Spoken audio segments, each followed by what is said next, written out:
welcome to Brand and Becoming. I'm Kay Sheikh, and this is a space where we talk about personal branding, go-to-market, and what it really takes to build a career and life that actually fits. Today, I'm joined by Heather Black, founder of Supermums. Heather is a founder, author, and leader in the Salesforce and tech ecosystem. She began her career in coaching before spending over 10 years as a Salesforce consultant. In 2016, she founded Supermums to help women and others relaunch their careers into tech and build careers that actually work alongside their real life. Since then, Supermums has supported over 1,800 trainees and placed talent into more than 200 organisations globally. Heather is also the host of Mums on Cloud9 podcast, an international best-selling author and recognised voice in women in tech. Hi, Heather. Welcome, and thank you for joining me today. Oh, thank you for having me. Thank you for that lovely intro as well. You're welcome. When I was putting it together like right now, I was thinking you've done so much and it's so impressive and making such an impact. So I'm really excited to dive a little bit deeper into what you're doing, how you're doing it, kind of who you're kind of supporting, and hopefully help others out there as well. Because I think even from our conversations, I know there's some like really impactful work that you're doing, and just spreading that awareness is really important as well. Just for the opportunities that can come from what you are doing. So I suppose for those that don't know you or haven't come across you yet, are you able just to let people know a little bit more about what you do and kind of what you are focused on? Yeah, definitely. Well, you gave a bit of an intro to it, but just to, I suppose, summarise what I'm doing right now, I'm really passionate about helping mums find a flexible, well-paid career, and that doesn't come easily. You know, there's lots of things that can sort of influence that flexibility piece, and we, particularly at Supermums, we help women relaunch their career in tech, because when I discovered a career in tech, I found that it gave me that flexibility to work from home, but also have a really decent salary. So over the last 9 years, we've trained, as you mentioned, Keisha, over 2,000 women and men in tech and AI skills now, and helping them have a life that they love, you know, and it's been really, really rewarding to see. It's like your students grow up and you're like the proud parent, you know, seeing them do so well in all these different job roles and to have that flexibility.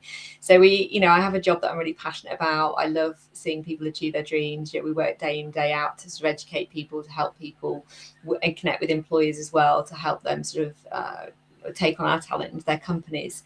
So that's what my day-to-day role looks like right now.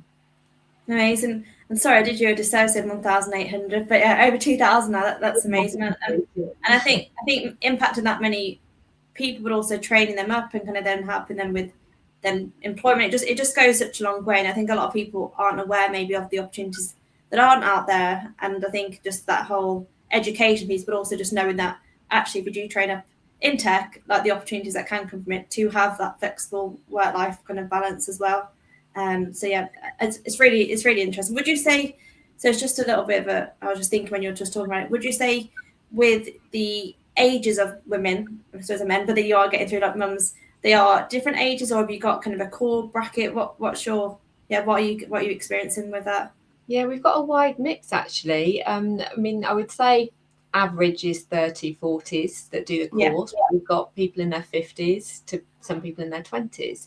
We've got women that have relocated to the UK and are looking to get in the career ladder here. We've had people that have had career breaks because they've been looking after their children, they've been homeschooling, or they've had health issues. Or we've got people that are currently working in a job that doesn't give them any flexibility and they want something more flexible. We've had people that have been made redundant. You know, we've had, we've had different people from different backgrounds, different industries. There isn't particularly with AI, which is really the focus of where we are right now. You know, it's an open playing field, like anybody can learn it. And there's so many amazing job opportunities that are opening up, and it's so much fun to learn these new products. And you don't need to be a coder or anything too technical. Like, it is something that women are really good at. And the reason I loved it is it's like cleaning a house. So when you go into a company and you're cleaning up all these processes, you're cleaning up their data, you feel like you're cleansing things, organized and tidy. And that's what typically, you know, is a very maternal instinct for women. You know, they like to make sure that people know what they're doing. We like to nurture them. We like to solve problems. We like to improve processes. We like to fix things. You know, a lot of maternal attributes lend themselves to the tech sector. And I think it's been massively overlooked. You know, why is there only 20% of tech roles and AI roles filled by women? Like, it just makes no sense to me. Mm-hmm. So going back to your point earlier, like, I spend a lot of time doing free masterclasses with groups of women, educating them about what this is. We do a free quiz with them and help them assess which job would suit them. And we had over, particularly with AI, it's really piquing an interest at the moment, and also people are worried about it because actually, in terms of the job opportunity, the jobs that it's impacting, women are more likely to be impacted by AI. And over in January and December, we had over 1,000 women on our workshops, our masterclasses, learning about careers in AI. That's the biggest we've ever had. Wow, that's amazing. The biggest cohort of learners. They start next week. The big welcome calls next week, and then the training starts the week after. We've had the biggest cohort of learners we've ever had.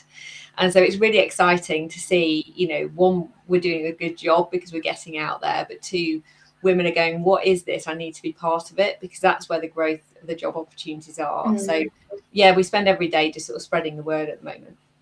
Yeah, that's incredible. I think women, we can be quite critical, can't we? Or like overanalyze things about, oh no, I can't do that, or maybe I'm not, not qualified for that, or I don't know how to even get into that. So I think having real women like yourself who are doing all these things for women and helping them with it, it's almost, I suppose it makes them feel a bit safer, doesn't it? And like, actually, I can do it. Like, why can't I? If other women are doing it, then so can I. And I think often with women being quite critical, it's great that you are doing it, but also that you're taking them on that journey to be able to reskill or kind of retrain, but then also be able to help them with getting into those roles as well. But definitely the education and awareness piece is great, just to start with, isn't it? To open doors and open those mindsets to what's possible.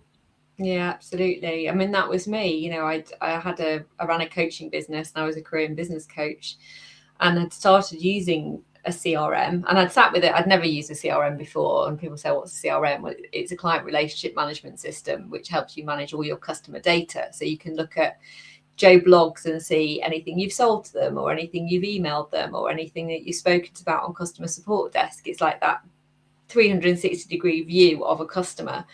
And it changed the world for me. I was like, oh my God, this is amazing. Like, I can see everything. And a CRM is like the living, beating heart of a business. Like, a business cannot do without it. And all your employees use it every day. So actually, in terms of recession proof, yes, things can slow down for every industry in a recession, but a business can never do without a CRM system, because it is their compliance, it is their communication tool, it is their, as I say, their living, beating heart. And so I was really interested to learn more about this and the different job roles, and that kind of really opened up my eyes and realized actually I had a lot of transferable experience, and that helped me transition. So I was pregnant. I just got married, and we were moving out of London, and we were going to start a family. And so that's when I transitioned, and I upskilled myself, invested in the training, but then I was earning £400 day rates, working 3 days a week, with my newborn, sort of juggling everything. And then after a couple of years of doing that, realised that, other mums could do it too. So that's when I launched Supermums, because I really wanted to spread the word. That's so good. And I think, like you say, you made it work for yourself and realised, actually, I want to be a mum, but also want to have a career. And it's like working smart, isn't it? And if you can enjoy what you're doing and realise, actually, there is ways to do it and enjoy what I'm doing, work smartly, whether it's 3 days a week or however you end up kind of working your kind of schedule. But it just shows, doesn't it? You can do it. So many others can as well. And I think until people realise that, women realise that, and kind of that there is a possibility out there, like you've helped them realise, they probably wouldn't even know that they could do that. Exactly. Yeah, exactly. I think we've got that responsibility. Yeah. But for me, obviously, with what I do is all around personal branding and kind of a lot of what I found women and men, but struggle with kind of confidence of showing up, or imposter syndrome, and kind of a bit of self-doubt in there as well, of kind of, am I good enough, or kind of, I'd feel a bit awkward putting myself out there. In your experience, personal branding, kind of visibility, would you say that's important in your work, and do you advise women or mums and that are kind of going through your program to build their personal brand, or what would you advise them in terms of like careers to get themselves out there, is I suppose my question.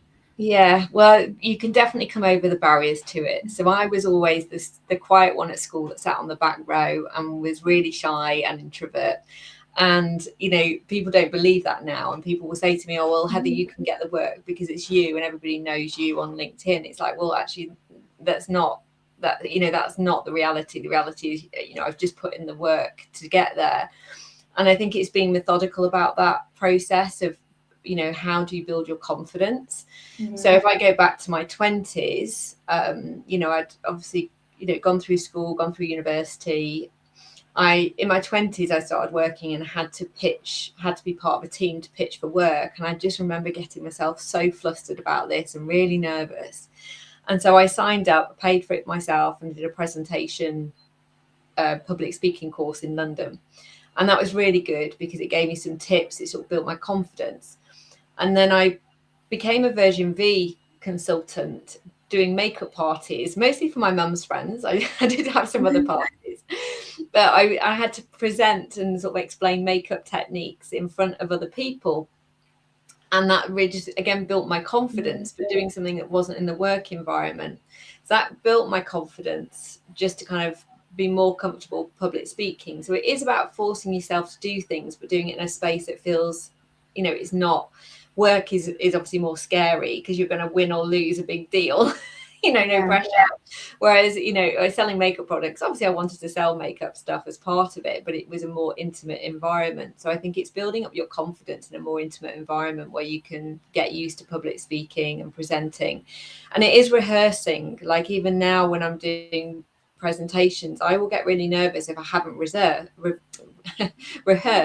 So it's like an actress doesn't go up on stage without rehearsing their lines. And so all this preparation work is really, really important for presenting and being visible. I think the other thing I did when I started my first business when I was 26, which was around a young entrepreneurs network. So in terms of building my personal brand and visibility, I started hosting events every single month. And I've done hosting events now for like ever. But because you're doing an event, you're the host. So as an introvert, I don't like going to networking events where I don't have a role to play. I get really uncomfortable with that. Whereas if I'm hosting the event, I've got a role and it's my sort of environment. I'm comfortable, like I'm speaking. And then because people know you're the host, they will come and talk to you and network. So I've tended to always focus on going to events where I've got a speaker role or hosting an event where I kind of know everybody and people are getting to know me. It gives me an opportunity to promote my brand, my business brand every month in an authoritative way where we're adding value. So we're not necessarily hard selling, but we're adding value to people. And I love teaching people. I love helping people. So again, I'm presenting and building my brand in a way that feels very authentic, very natural. It's always, people always get really good value out of it and they really enjoy it. And so that's how I've sort of built up my confidence really over the years, is just putting myself in a very comfortable position and practicing and, not putting myself outside my comfort zone, but not in a way that, I tend to align it to build my personal brand. Yeah.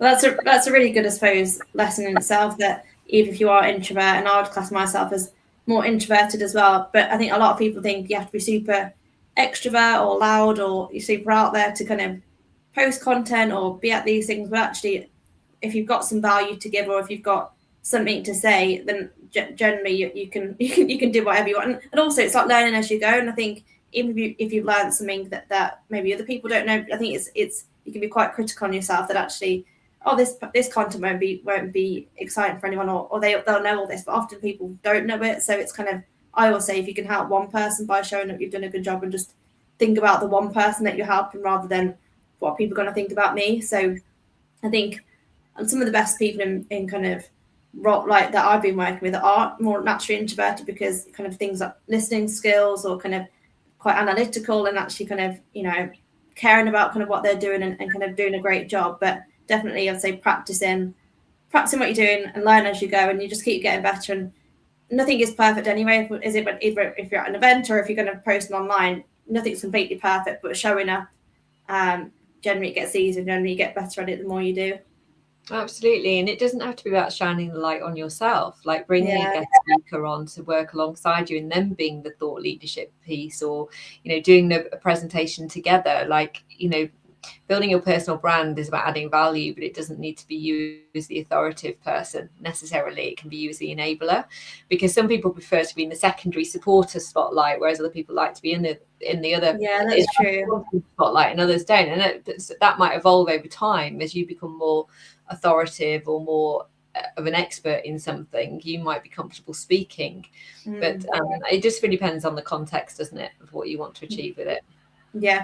And I suppose just go for it, like you said, put yourself in this positions to kind of go for it and kind of grow as you're going. But it's a great tip about maybe piggybacking off something else that someone's doing, or kind of bring them into something, or kind of get someone else to do something with you, so it's not always just spotlight on you. And I think that's one of the biggest worries for people is like, what, you know, why is everyone be looking at me, or what are they going to think about me? But generally people are supportive, is what I've found, is people enjoy seeing what other people are doing, or they enjoy kind of networking, or they enjoy kind of seeing your content or what you're putting out there. So I think it's easy to kind of beat yourself up, isn't it, and think, oh, this is terrible, or you know what, I'm not going to. I've worked with so many people where they've sat on an idea, even just for a post that they're going to put, but they're just too scared to click post because they're worried about kind of what their peers are going to think, or family are going to think, or kind of like friends. And actually, generally people are supportive, and the more even once you've done a couple of posts, people still get used to seeing you. And but yeah, there's ways that you can either piggyback of what someone else is doing, bring someone else in to kind of host, and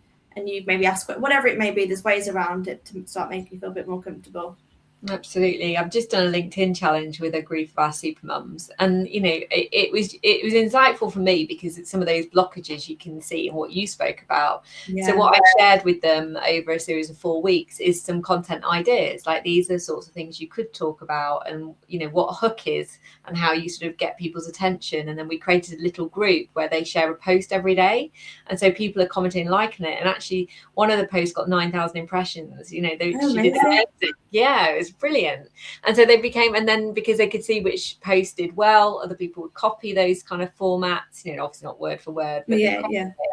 And you know, the feedback's been lovely because they'd be like, you know, without this challenge I wouldn't have done it. You know, it's given me that motivation to post every week or day and sort of get a bit more momentum with it. Plus you've got a support crew in the challenge who are all supporting each other in their posts because they're going to like and comment on it. So it's horrible when you post something and nobody likes or comments on it. You're like, oh, that just really flopped. Yeah. and it's, you know, for somebody that's not used to this, it's hard. And obviously a lot feels like rejection, or like no one likes it. Well, you know, this woman who got the 9,000 impressions, she hadn't been on LinkedIn for over 10 years because she'd been homeschooling her son.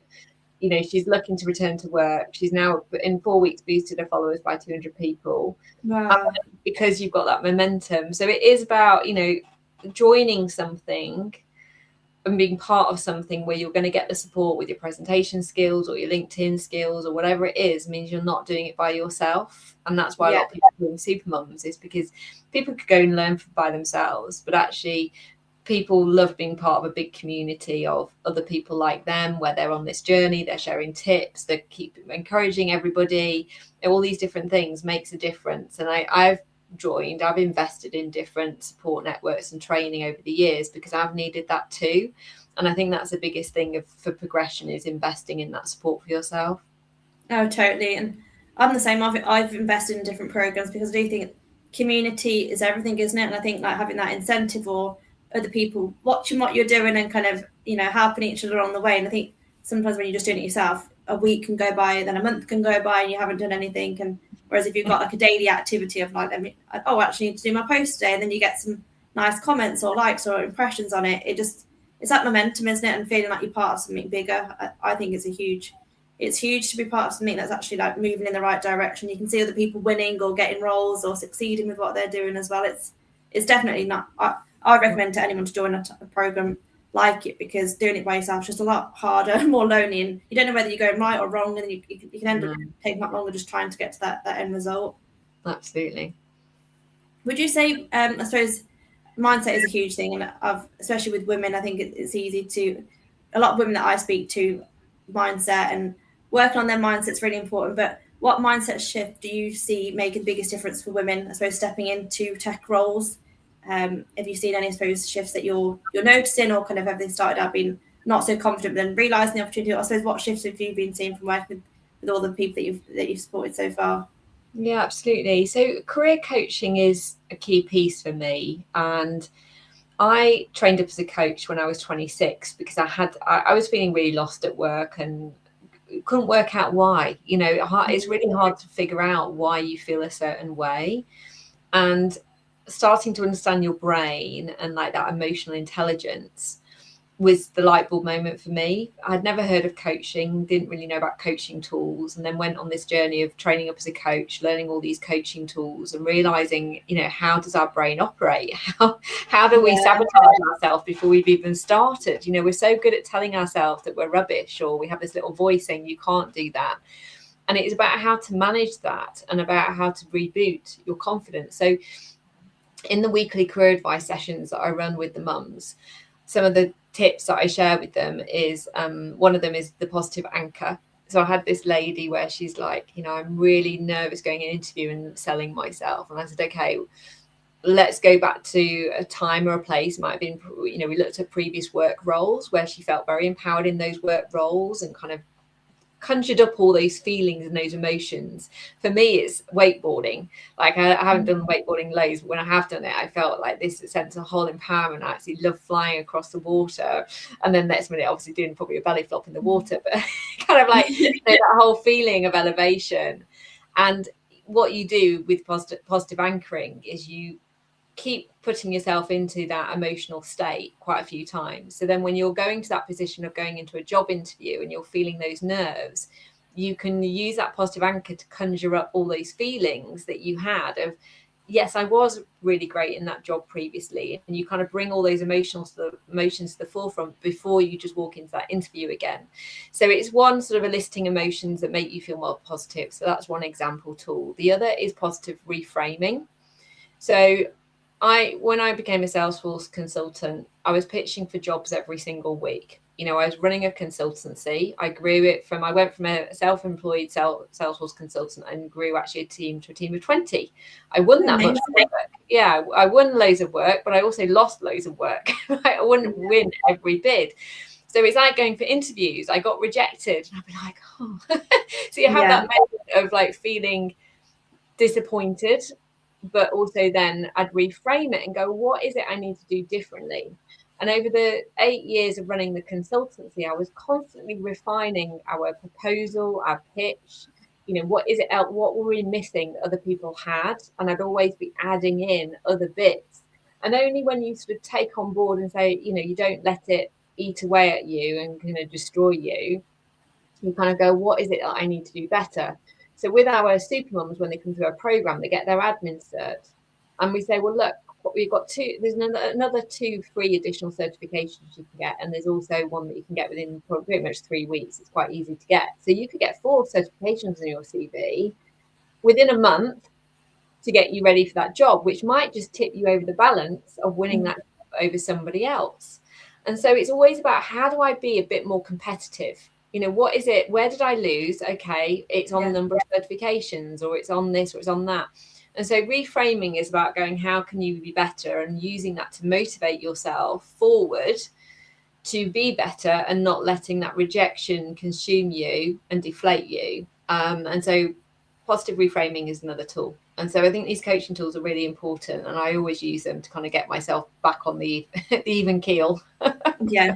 There's some really great tips, and I think, like you said, look at where maybe you could do better, or what else you do, whether it's certifications or whether in an interview you're asked a question and you're completely thrown by it. Note that down, rehearse the answer for next time in case you get asked that question, because often, like you said, within when you've had your consultancy, or even with what I do, I think you get used to positives and also rejection, don't you? But it's like learning along the way of, what could I have done better, or what were they actually asking, or how could I reframe that? Maybe they didn't understand how I answered it. So it's kind of trying to not take it too personally, and just learning from it, isn't it? And kind of just doing better for next time, because there will be another opportunity out there, and it's just making notes of where maybe you could do better in the next time you get that kind of interview or kind of that opportunity. Absolutely. Would you say it's something that my background with being in recruitment, I've felt a lot of people would come out of interviews and they'll either say kind of, oh, the interview went really well, I was in there for like a long time, or oh no, it wasn't well, it didn't go well at all, but then they end up getting the job. Would you say some nerves are good? Is that what you would kind of talk to kind of your, I suppose, the Supermums about? Would you say some nerves are good? It's like how you kind of use them, or what's your opinion on nerves before an interview? Yeah, it's a great question. Yeah, I think having nerves means you care, right? Yeah. Actually, you don't want to come across as arrogant and like you're going to get the job, but obviously you don't want nerves to sabotage your interview. So I think I feel more nervous when I haven't practiced. And so again, another tip I say to our Supermums is practice. We've got an agent now that actually one of our Supermums created that helps you come up with the questions that they might ask, and so you've prepped yourself with some Q&A. Cool. So the thing is, if you go in going, I don't know what they're going to ask and I haven't prepped anything, then you're going to feel more nervous than if you've prepped. And so with Lainey, she did a podcast, actually. The podcast is on our Mums on Cloud 9 channel. She talked through how she used ChatGPT to support her and ask her and practice for her interviews. And so she was just rehearsing, and she did it the morning before the interview. So she always tried to get the interviews in the afternoon so she could practice. And so it is that practice and rehearsing and having that career coach, to support you, whether it's a real person in your family or friend or using AI. That will calm the nerves, but I don't think it'll ever go away. But obviously you want to calm them because you feel prepped. Yeah, that's really good advice. Like, be as prepared as you can, whether it's from asking someone, or kind of whether it's with the AI to ask, what questions may I get asked in the interview, and just practice, and then when you go there, just do as best as you can, because that's all you can do when you get there. Like you said, it's like not too nervous that you completely crumble and you can't speak, but then also not overconfident though you come across arrogant, because that's not great. But if you practice, you can just do the best when you get there, can't you, and go in ready.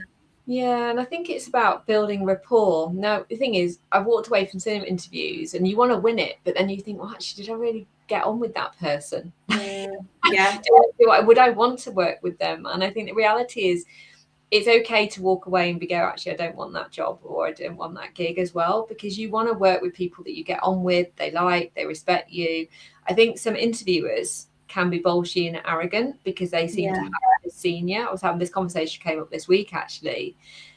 Interviewers shouldn't be like that. They shouldn't be intimidating. They shouldn't be trying to put you on the spot or catching you out. It's about really being able to have an authentic conversation with them, a two-way exchange and exploring, and you want to build that rapport. And when you've got that, that's when people win the job. So we had one of our, typically, people will say, oh, you want experience for a job.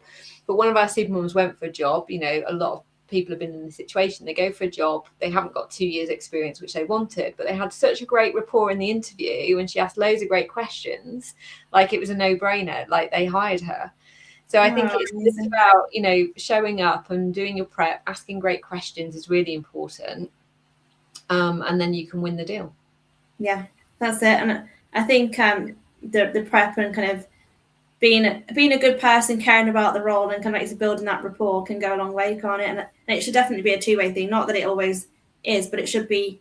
Does the potential employee want to work for you, and does the the other way around? Does the employer want that person? Because it has to be a two-way thing for it to work from both sides. And I think more people are becoming around to the fact that actually in a role, I should be happy, I should feel fulfilled, I should enjoy it. So it should be different, shouldn't it? It shouldn't be like, tell us exactly why you want this role. It should be let tell them a little bit about the opportunity as well, not just what's in it for kind of you. It should be a two-way thing, shouldn't it? Yeah, absolutely. What would you say women underestimate about their experience and value when navigating the job market? Are you finding that women are quite hard on themselves and they underestimate what they can do, and maybe you're pushing them to say, even though you've not got all these years of experience, you have got this, so go with that and kind of utilize what you have got? Are you finding that within kind of the Supermums, that people underestimate what they can do? Yeah, massively. And this is why, I'm a CEO, we've got a team of 15 now, but it's really important for me to work with people at the grassroots to see what's going on and to make sure we're supporting them to get from A to Z. So when I started doing the career advice clinics, I was like looking, people say, oh, I'm struggling to get a job. And I'd say, right, show me your CV. And I'm like, okay, well, this is why you're not getting through, because they're not selling themselves on their CV. And I'm like, right, this first bio at the front on your LinkedIn profile or on your CV is your elevator pitch. I'm like, you've worked at all these amazing companies previously. You've done all of these skills, but you need to rephrase those skills. So, you might have improved processes in one of your companies or roles before. Let's reframe that to, I've undertaken business analysis, which lends itself to the industry that you're targeting. So it's about using, looking at your experience and going, how do I repackage this? Obviously, without, you wouldn't want to lie, but just repackage it in a way that speaks the language of the industry you're trying to move into, making sure you're mentioning company names, industries you've worked in, talking about any volunteer roles. So quite a few of our mums have been out of work for quite a while, but they might have done part-time stuff, or they might have done voluntary work. So again, we talk about those skill sets within them, but it's about how they were selling themselves and the impact they might have had and their attributes. So it is worth, people can't always do that for themselves. Like women don't sell themselves well enough sometimes, and so they need to work with somebody to do that. And so we do it with people on our course, but if you're obviously not on working with us directly, that's where a career coach can come in handy, or a recruiter can work with you to go, well, actually, how do I sell myself better? Have somebody almost sell it for you. And that's the benefit of working with the recruiters, is they'll sell you in, and rather than you have to sell yourself in sometimes. Yeah, you're totally right there. And it's how you position yourself, isn't it? It's like, with the person reading your CV, have you shown them what you can do? Have you kind of utilised all your attributes and skills and experience? Because often they probably haven't. And that's something that I used to notice a lot, is kind of, if people are reviewing loads of different CVs or, profiles for this role, how are they going to know in a snapshot why you're good, why you're experienced, why you should kind of get the role as well? Because if you haven't done that job of positioning yourself correctly, then you're more than likely not going to stand a chance. But I think it's hard for a lot of women to sell themselves, or to think, oh, well, but have I done that? But it's like often just showing them you have done it, but make sure that people know about it as well. So if you don't tell them, how are they going to know what you've done? It's kind of your job to sell yourself. It's your job to educate people on you, because if not, people aren't mind readers, are they? They can't kind of look at, and people have a short attention span, especially when they're reviewing loads of different CVs for an opportunity. It's how can you kind of utilize quickly what you've done and show what you've done quickly in a snapshot, but then also bring out the right things to that role, like you said, so that it's kind of aligned with the opportunities that you are going for, and not just completely random as well. But I definitely see a lot that women struggle with selling themselves, or feel like, oh, am I being a fraud by saying I've done this? But it's like, well, you have actually done it, so just show it in there somehow. They've got to own it. Yeah, definitely. And with you personally, you obviously balance leadership and kind of being a CEO, motherhood, visibility, like building your personal brand, and multiple different ventures. What would you say has helped you stay grounded while growing and kind of make such an impact that you are making? Yeah, it's $1 million question, isn't it? I think juggling everything. And I've certainly been on a journey with it, because, I talk about tech being flexible careers, but any job is only flexible, and a tech career is only flexible if you manage your own boundaries, And when I didn't have kids, I would work all hours. I had another business, I'd work all hours, there's no boundaries. Whereas with having 2 kids now, it's kind of like, okay, I can't work all hours. Like if I've got the kids for the weekend, yes, I might try and sneak in 2 or 3 hours now they're older. Certainly when they were younger, I couldn't, and sort of stopping to pick them up from school and sort of spending time with them. It forced boundaries, which was really good. I think the other things that I've worked through is I used to exercise quite a lot. And when I had the kids, I then paid for a personal trainer to almost like take me out for dog walks. Why am I paying somebody to take me out for a run? This is insane. And I paid for career coaching, a leadership coaching course, because I had to rewire my brain. I was like, why can I not motivate myself? This is ridiculous. And it's quite an expensive leadership course, but it rewired my brain, because coaching skills and tools are essential, as I mentioned before. Like if you aren't upskilled in coaching or know any coaching tools, it's one thing to get in your toolkit. And I think when you're in a low place, you can't coach yourself.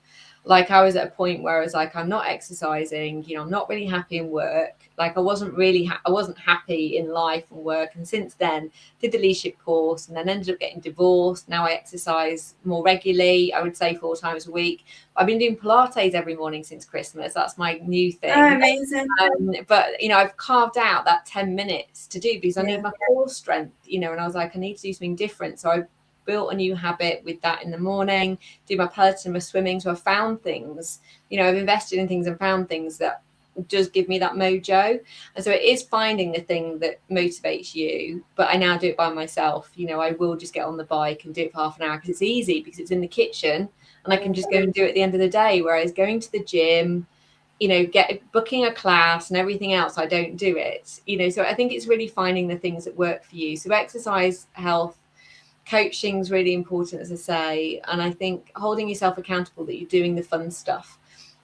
When you can sometimes forget to celebrate. So in the Supermums group now, every Friday we do what's your brag of the week, and encourage everybody to think about celebrating something that week, because we always have a to-do list and we always feel like we've never hit the end of the to-do list, but it's also really important to celebrate the things that you have done.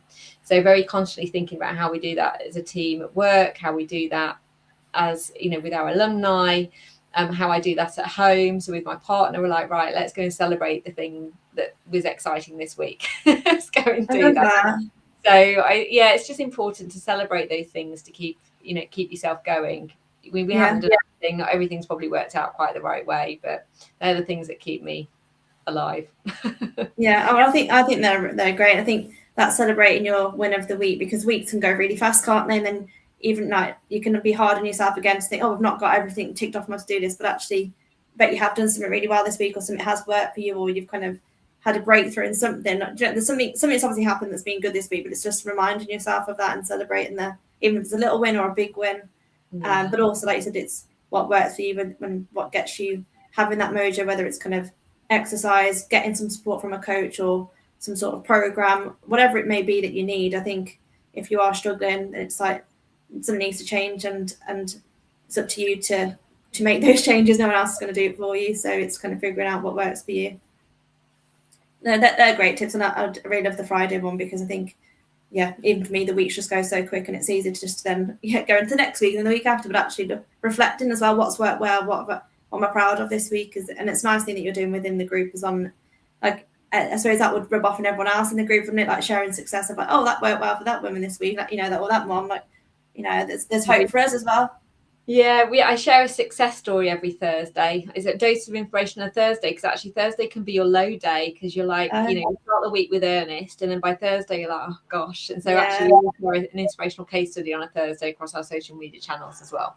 Oh, amazing. Well, I think success stories are things that are going well for other people. For me, I love that, because it's a sign of things can work. So I think when you're feeling like, things are hard, it's like, well, it's working for this person, so I just need to do a bit more of that, and then I'll get that as well. So that's really cool. So I've got a little segment now called Brand Myth or Brand Truth. So I'll give you some statements, and you just let me know if it's a myth or a truth in your opinion and why. So the first one is you need to be confident before you start showing up online. Is that a myth or a truth, and why? It's definitely a myth, because you want to build your confidence, but I think you've got to prep, do the preparation work in the background to build your confidence, for sure. Yeah, definitely. The next one is a career break permanently limits your options. Is that a myth or a truth, and why? Definitely a myth. I think we learn when we have time off, people have time off for loads of different reasons, but actually that's quite often an area for development and learning and personal growth. So I think it's really important to sell those assets back in as well, and not sort of not talk about it.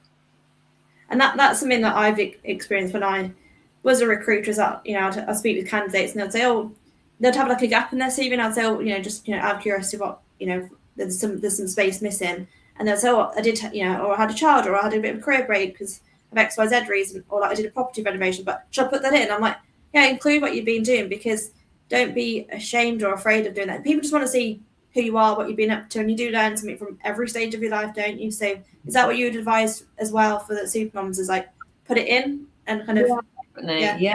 And I was intrigued to see actually on LinkedIn somebody had set up a company. It's based out of the USA, but they set up a company page related to, I can't remember what it's called now, pregnancy break or something, where you could actually link to it. Oh, cool. Experience, but LinkedIn have their own now career break option. And I think just be proud of it, right? We all have to do it. And there's a gentleman who's launched a campaign around make it equal parents. Why is it that women should be the ones taking the career break versus men? Like, I think these things will evolve and change, particularly with maternity pay coming in. I think the reality is it's quite nice to have that time off. I didn't actually have a lot of time off because I was self-employed and had my babies, but I'd love to have like a couple of years off looking after the kids. I dream of that. I'm too old now. But, I think everybody, it's almost normal. Like, it's pretty normal for people to have time off at some point for something. sort of under, wouldn't write it off. It's like normalising it, isn't it? And just, I think I used to find there was a lot of awkwardness around it, or people not knowing what to put, or should they put it. But I would always say, and the advice that we'd have as like a company is, put it in there, mainly because if something's not in there, people can think, what are you trying to hide? So it's like, there's nothing too hard to actually be proud of it. So talk about what you've been up to. And you do learn something, like, especially if you've had a child, that's such a big pivotal moment in your life that you learn a lot from. So it's kind of just pop that in as people know. Like, it's all about the rapport building as well, isn't it? Like, let people know what you're doing with your life, or kind of who you are as a person, because that can go a long way as well. Yeah, definitely. So the final one of myth or truth is tech careers are only for people with technical backgrounds. Is that a myth or truth, and why? Oh, definitely a myth as well. You don't need a background in tech to have a career in tech. It's open field. Anybody can transition. There is no requirements as such.